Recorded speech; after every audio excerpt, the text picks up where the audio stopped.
पवन कुमार नाम दे हैं। हम लोग गेराबस्ती कुसमुंडा कोरबा डिस्ट्रिक्ट से हैं। अच्छा अच्छा, कब से भैया इनको ये पहले से? लगभग 6-7 साल हो गए हैं।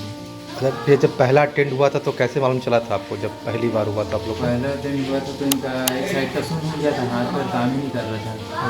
तो हम इनको रायगढ़ लेके गए थे, तब ठीक था। तो दूसरा बार भी हुआ तो वहीं लेकर गए रायगढ़।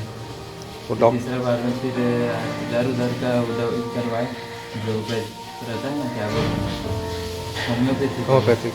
हाँ, ये सब का इलाज करवाए। उसके फिर प्राइवेट हॉस्पिटल में भी एडमिट किए थे, वहाँ तो कुछ हुआ नहीं, कोई मतलब नहीं हुआ। तो अभी अंग्रेजी दवाई खा रहे हैं, बीपी शुगर है इनको। नहीं, तो ये जो अभी आप जो डॉक्टर को दिखाए थे तो का कुछ रीज़न बताया था कि पैरालिसिस क्यों लगा ये? वो बताया कि ब्रेन में ब्लड जमा है ना, अच्छा, ब्रेन तो क्लाउड। उन्हीं की वजह से ना, कंठ में और ब्रेन में, उसी वजह से बात भी नहीं कर पा रहे हैं, और कोई नस दब गया है शायद इनका ब्रेन पे, उसकी वजह से बात भी नहीं कर पाते हैं, और दिमाग पूरा बच्चे जैसा हो गया है। कॉल आ गया। बता पूरा थोड़ा विचार रख दीजिए। ये पूरा का पूरा हम नाप के देखा है, पूरा का पूरा डिसमेंटल हो गया। ज़्यादा इसका खोपड़ी का भाग डिसमेंटल हो गया। 3 बार उसको शॉट लगा, 3 बार शॉट लगने पर ये पूरा पूरा डिसमेंटल हो गया। इसलिए एक तरफ कुछ भी नहीं जाता, एक तरफ ही जाता है, और इसलिए वो ज़्यादा हार्मफुल हो गया है। क्या है ना, कभी लैट्रिन बाथरूम को नहीं बताते हैं, और रात में जैसे कि आप मत चलो बोलने से भी अपने मन से उठ के चलते, बेचैनी टाइप पर सोते भी नहीं, और कभी कभी तो पूरा कपड़ा को निकाल देते हैं, और थोड़ा बहुत चलते हैं, वो भी सहारा से चलते सब करते हैं। तो उनको 6-7 महीने हो गए, और लाल खूब बढ़ गया। सोचने समझने की क्षमता कितना है अभी? नहीं, उतना समझ ज़्यादा कुछ बोल दो तो गुस्सा आ जाते हैं, जो मारने लगते हैं। देखिएगा ठीक। समझना है ना, ये करीब करीब 0% पर आ गया है। ये माइनस की तरफ बहुत ज़्यादा बढ़ गया। अब आज कोशिश करेंगे कि इसको कितना पॉजिटिव बना दें, पॉजिटिव करेंगे। नाप इन लोगों को दिखा भी दिया है कि नाप तो बहुत ज़्यादा है, 4 इंच से ज़्यादा ही है, हर जगह 4 इंच से ज़्यादा है। ठीक है। और उसके बाद ना अभी तो मरीज आ रहा है ना,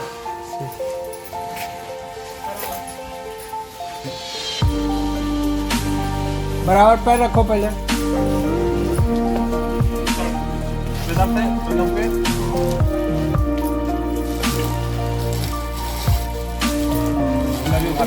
इधर मुंह देख, मुंह इधर कर, गजब आदमी है तो। उधर देखो, उधर देखो, आना है मत आना, तो मुंडी ऐसे गाड़े नहीं रहेगा, आना का तो मुंडी उठा के चलेगा।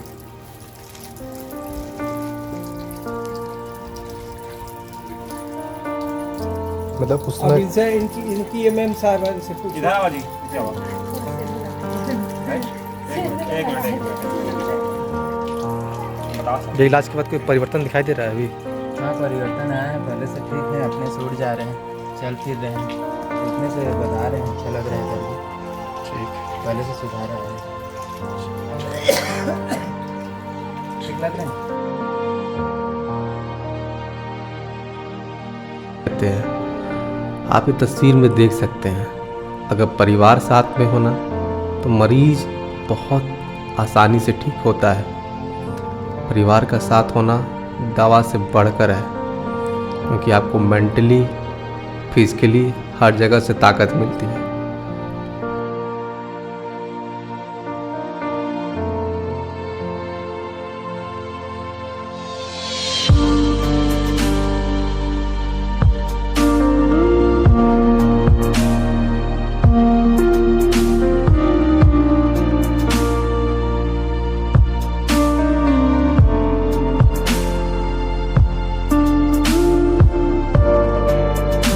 यूट्यूब के प्रिय दर्शकों, मेरे चाहने वालों, सबों को मेरा प्रणाम।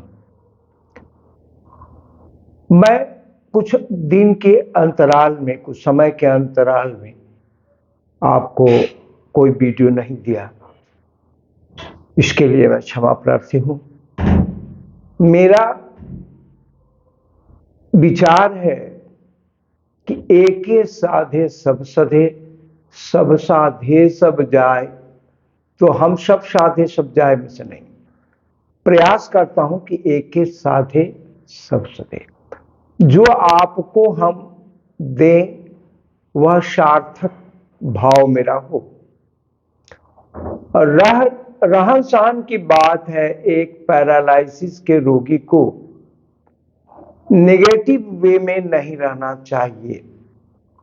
जब हमारे चिकित्सा हमसे सेवा पा लिया, उसके बाद वह टोटली पॉजिटिव वे में रहना चाहिए।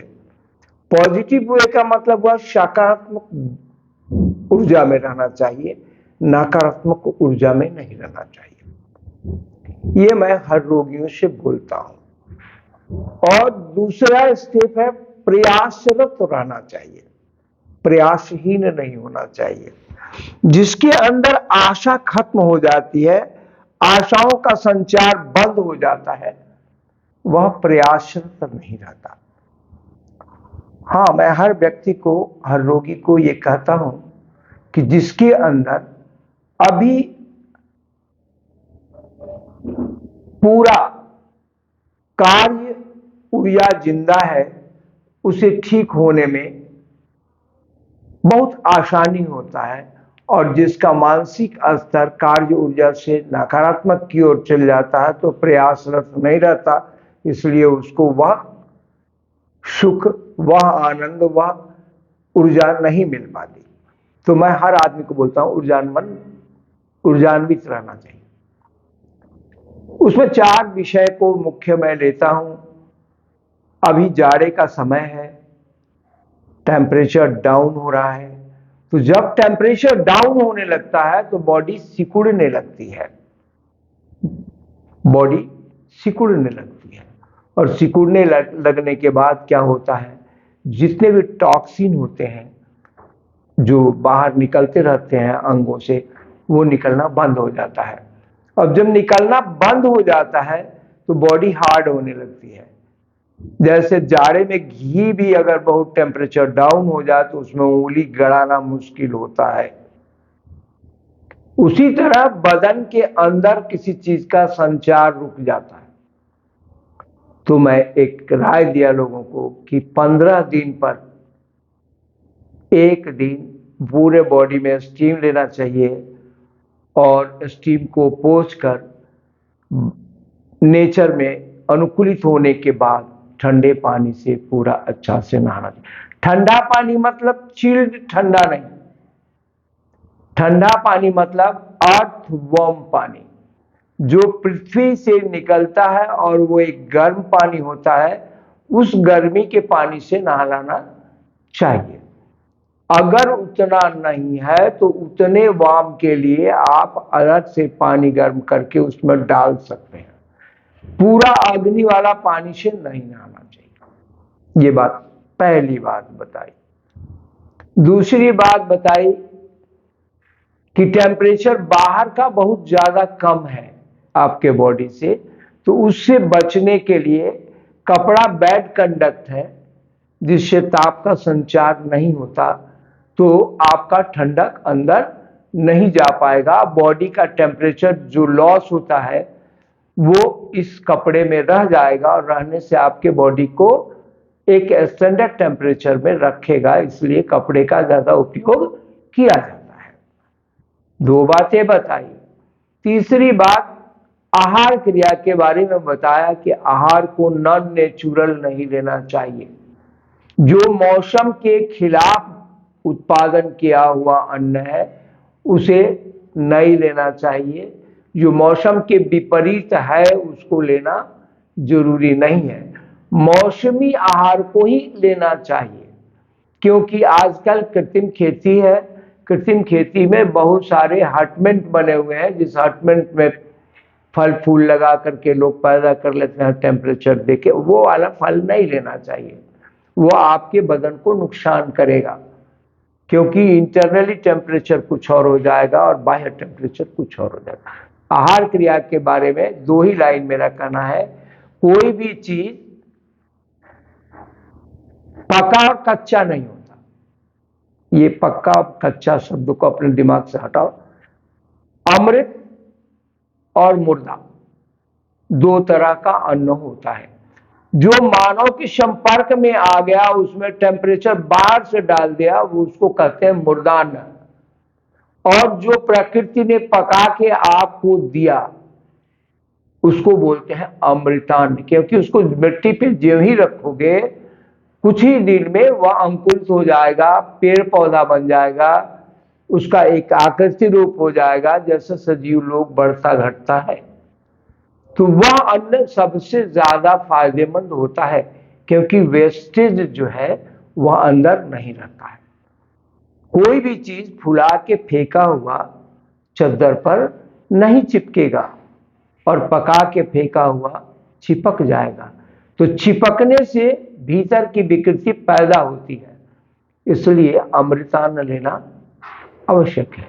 और मल का निकास, अवशेष का बाहर जाना, ये डिस्चार्जेशन, ये आपका बढ़िया रहेगा, जिससे बॉडी हेवी नहीं होगी, हिच नहीं होगी। 2 बातें बताई, 3 बातें बताई। चौथा बात, पानी जो स्नान के लिए लेना चाहिए वह अर्थवार्म लेना चाहिए, पृथ्वी के हिसाब से गर्म लेना चाहिए।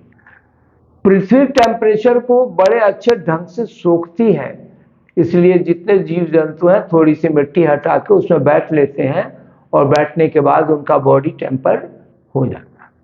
तो वह वातावरण से अनुकूलित होने वाली चीज है, जो आपकी जितना चाहिए उतना देती है।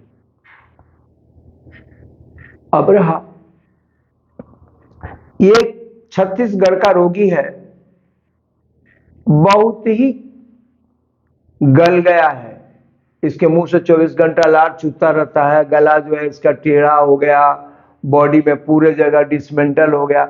तो आज हमने इसको सेवा दी, इसमें सुधार किया, और सुधार करके पूछा, वो बात आपको देखने को मिलेगा। औषधि कोई चिकित्सा नहीं है भाई हमारे विषय में। औषधि प्रोटेक्शन है, चिकित्सा नहीं है। चिकित्सा शरीर है, जो मैकेनिज्म है वो सही होना चाहिए। ये बात मेरा कहना है, और वो मैकेनिज्म पे मैं ही काम करता हूं।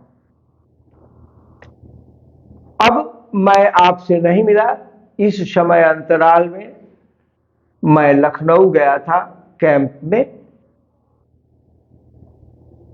26 को गया और 30 तारीख को लौटा। तो 29 तक मेरा लखनऊ का ही प्रोग्राम था। चूंकि मेरे साथ कैमरामैन नहीं था, इसलिए मैं आप लोगों को वहां की कार्य चिकित्सा जो की उसका डाटा आप लोगों को नहीं दे पाया। वो शक्ति भवन में कार्यक्रम था, मैंने 11 रोगियों को वहां देखा। अब रहा, मैं फिर बनारस आया और चुनार से उतरकर बनारस गया। बनारस में एक पुरोहित की बीवी का, जो विश्वनाथ बाबा विश्वनाथ मंदिर है, उसके पुरोहित की बीवी का लकवा लगा हुआ था, उसको देखने गए। तो उसको देखा, बहुत सारी उसकी बात बताई, और उसने मुझे सम्मानित किया, मेरा कदर किया।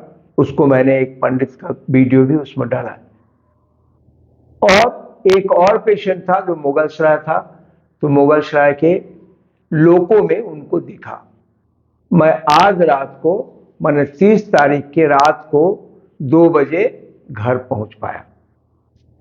और अगला मेरा कार्यक्रम जो है वो 2 तारीख से मैं यहां लखनऊ जाऊंगा, और 6 तारीख को उधर से निजामुद्दीन सिंगरौली वापस आएंगे। तो प्रयास करेंगे कि आपको आगरा का जितना कार्यक्रम मैंने किया, कितने रोगियों को देखा, क्या किया, वो डाटा आप लोगों को देंगे।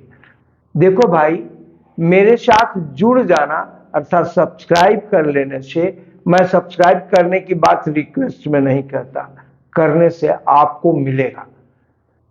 मेरे दिए हुए क्रियाओं में क्रियाओं के अंतर्गत जो भाव आते हैं उस सारे भाव के फल मिलेंगे।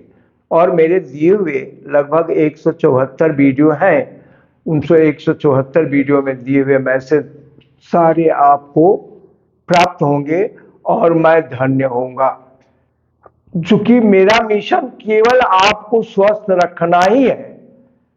अब तो मेरा उम्र हुआ, मेरा उम्र 66 साल है और 66 साल का आदमी आपसे आशा नहीं, आपसे अपेक्षा रखता है कि आप कुछ हमारे इस पुराने शरीर से ग्रहण कर पाए। इसलिए मैं आप लोगों को करबद्ध प्रार्थना करता हूं और मैं आज का वीडियो यहीं समाप्त करता हूं। अगला वीडियो मैं 6 तारीख के बाद फिर लोड करूंगा। ये मेरा एके साधे है, बहुसाधे नहीं है। बहुसाधे सब जाए, तो जाने वाली क्रिया क्यों होगी भाई?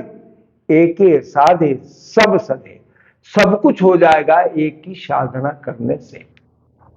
भाई आप सबों को मैंने भूला, हो सकता है आपके समझ में, हमारी वाणी में कहीं कोई त्रुटि रह जाती है तो क्षमा प्रार्थी है।